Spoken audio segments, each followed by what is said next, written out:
A chilly breeze cut through the barren landscape of Greenland's eastern ranges as a group of 3 men and 2 women hiked up their peaks. Long-standing Greenpeace activists, they had come to examine and report their findings on global warming's global effects. Ash, one of the group members, had suggested the party make their way to the uppermost peak in order to collect better, more unobstructed findings, as the area would be largely uninhabited. He was certain that global warming's effects would be evident there and would give them factual material to use for their documentary. So, they continued to trek upward, ignoring their discomfort as the air began to thin and the wind bit through their clothes. Harris, the impromptu leader of the group, instructed everyone to spread around and find traces of elements that would help their documentary as they hiked, winded and exhausted. The remaining members of the group obeyed, chattering their agreement as they divided themselves and went on separate ways. Each was enormously hopeful that the next discovery could be the be-all, end-all of the global warming debate. Kim, a shy but optimistic girl, spotted a glacier whose unique colors and bold angles caught her eye. She made her way over to its breathtaking form with haste, calling out to her fellow activists as she spotted what appeared to be the ground-level chamber of a series of tunnels. From this chamber, 5 more tunnels branched off. As the rest of the group joined her in the ice cavern, they were immediately entranced by the delicate blues and whites dancing around them, a product of what appeared to be the sun's reflection. It was obvious what they should do. Each member chose a branch tunnel, adrenaline surging as thoughts of the scientific evidence that might be contained within clouded their judgment. Ash suggested that maybe the tunnels had formed as a result of rapid warming and cooling, and Lorna added how the tunnels might contain evidence of this progression, proving their global warming theories. Each member nodded their agreement and separated to find what they could within their own tunnel. Each activist was equipped with a camera attached to their headgear, a precaution that recorded every move and step. It is because of these cameras that the following footage was found. Harris dipped inside a long tunnel and walked for several minutes, examining the various formations within. There was nothing but ice for the first few minutes of cave, but soon after, he noticed a series of strange runes etched into the icy walls. He tried to make sense of the hundreds of symbols spiraling around him, but this language was foreign to him. Better to take photos, in case it could be translated. Kim traveled down her own shaft, too concentrated on the icy stalactites to watch her step. Her foot caught unexpectedly on a rock, and she struck out a hand to catch herself as she fell. She hit the ground hard, pain exploding through her knees as they caught the brunt of the force.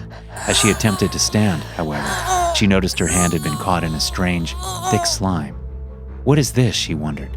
Kim pulled away lightly on her hand, increasing the force she exerted as she realized she couldn't break free. It almost felt as though the harder she pulled, the worse she became trapped. "Help me!" she cried out, an unmistakable tightness in her throat. Ash was exploring his own tunnel when he heard Kim's frantic shouts. The other group members heard the voice as well and rushed to her aid. The remaining 4 reached her simultaneously and found her elbow deep in the strange, thick substance. Lorna and Ash each grasped one of Kim's shoulders tightly, wrenching her from the writhing substance with a wet, sucking pop. Kim broke free without warning, throwing off her friend's balance. They fell forward as they threw her back, landing directly in the thick sludge, one face up, the other face down. The 2 remaining members jumped in to help as they heard the muffled cries of Lorna, whose mouth was embedded in the slime. They gave a massive tug, and when Lorna didn't budge as expected, the momentum pulled them in as well. Kim watched on in horror, a strangled cry bubbling in her throat. "It's my fault," she wailed. Harris shouted at Kim to snap out of it, to contact the authorities. They couldn't risk her trying to help and getting stuck like the rest of them. Lorna didn't have much time, as she could barely hold her head up, enough to breathe through her nose. Kim whipped out her phone, realizing quickly that the icy caves blocked all signals. She turned on her heel, dashing from the sight of her entangled friends as quickly as she could, desperate to find some sort of signal. Time seemed to slow to a crawl as she searched high and low for some way to call for help. When she found nothing, she lit the woods on fire, spelling out each individual letter from the word help with a blazing inferno. 45 minutes later, the authorities arrived and pulled the 4 from the caves, including a barely conscious Lorna. The Greenpeace team was taken to the nearby town of Monka. They were warmed up, and the slime was removed slowly and painstakingly from their bodies. After a few hours, the activists began to experience an array of strange symptoms that ranges anywhere from grossly swollen lymph nodes to the rapid necrosis of the skin. The local doctor informed them that their bodies could be reacting negatively to the slime, but there shouldn't be anything to worry about. Everything would be okay by morning. The group members accepted his explanation, resting their heads for the night in hopes of having a better tomorrow. The next morning, a nurse entered the room and found the entire team dead. David, one of the SCP Foundation's operatives, was on leave. While roaming the town of Manka, he encountered an old, nearly bald man. David was dressed in a black suit and tie, and the old man instantly knew he belonged to some sort of organization. The old man asked David several questions and then shared the story of Greenpeace activists. The story sparked curiosity in David, and he knew the SCP Foundation would be interested in examining over this case. He thanked the old man and immediately sent a notification to High Command. Senior personnel were on site immediately and began their investigation on this new SCP. The SCP Foundation has identified the Jormungandr as SCP-722. SCP-722 is, by all accounts, a terrestrial serpent of uncertain size, length, and girth coiled through a series of tunnels of unknown origin. Most of the tunnels in SCP-722's enclosure are completely smooth, though a few patches, specifically on the paths nearest to the head and tail of the artifact, are marked with some form of ancient Nordic script. We attempted to translate the script, but we have had no luck. The dialogue appears to predate the settlement of the island by Eric the Red at the turn of the 11th century. No historical records exist of any previous settlement in Greenland, so the source of the script is currently a mystery. Maybe you can help us uncover what it means. SCP-722 is clearly in a state of prolonged slumber, and many sections of the creature's body have become embedded in the glacier, possibly due to cave-ins or parts of the ice reforming over many years. While this would normally warrant a Euclid rating, SCP-722's immense size, which is currently estimated at between 8 and 12 kilometers, could pose a threat to nearby cities or the world at large in the event of an awakening. Additionally, the artifact possesses formidable defensive abilities. SCP-722's skin seems to secrete a potent toxin, which has currently eluded all attempts at identification. Symptoms seem largely random on a case-by-case basis, but the end result is invariably death. All attempts at synthesizing an antidote to date have failed. Harvesting the poison for sampling procedures or weaponization has also proved unsuccessful. The poison seems to deteriorate rapidly after leaving its host and is all but useless by the time it reaches our labs. Retrieval has also proven to be invariably fatal, no matter what configuration of hazardous materials handling we have implemented. Due to the loss of lives, we have discontinued further testing for the time being.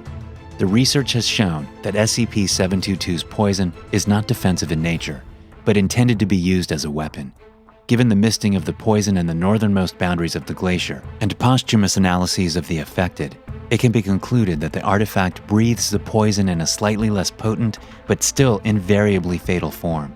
Dr. Jake at the SCP Foundation has theorized that there may be a phylogenetic relationship between SCP-722 and other large reptiles, precisely positing it as a limbless or glass lizard within or close to the Varanus genus, and citing its enormous size and the use of a necrotic agent produced from its mouth as a predaceous weapon. At the SCP Foundation, we have special containment procedure to keep SCP-722. Due to the unique nature of SCP-722, effectiveness of containment measures is as of yet untried. Our containment measures are precisely focused on maintaining the current state of SCP-722 until a more enduring solution can be uncovered. Brainwave activity, heart rate, and inner temperature of the artifact are monitored at all times, as well as any variances in the integrity and volume of the glacial range within which SCP-722 presently resides, particularly Kangerlussuaq. 8 access points exist at various points in the glacier, and each has been sealed by an airlock, with sound dampeners coating the glacial interior. At 4-hour intervals, nitrogen gas chilled to a near-liquid state is pumped into the room to lower the internal temperature as much as possible. Access into SCP-722's chamber is permitted only in the event of emergency repairs, which are performed by a team of Class D personnel with a security detail of at least 2 Clearance Level 3 agents.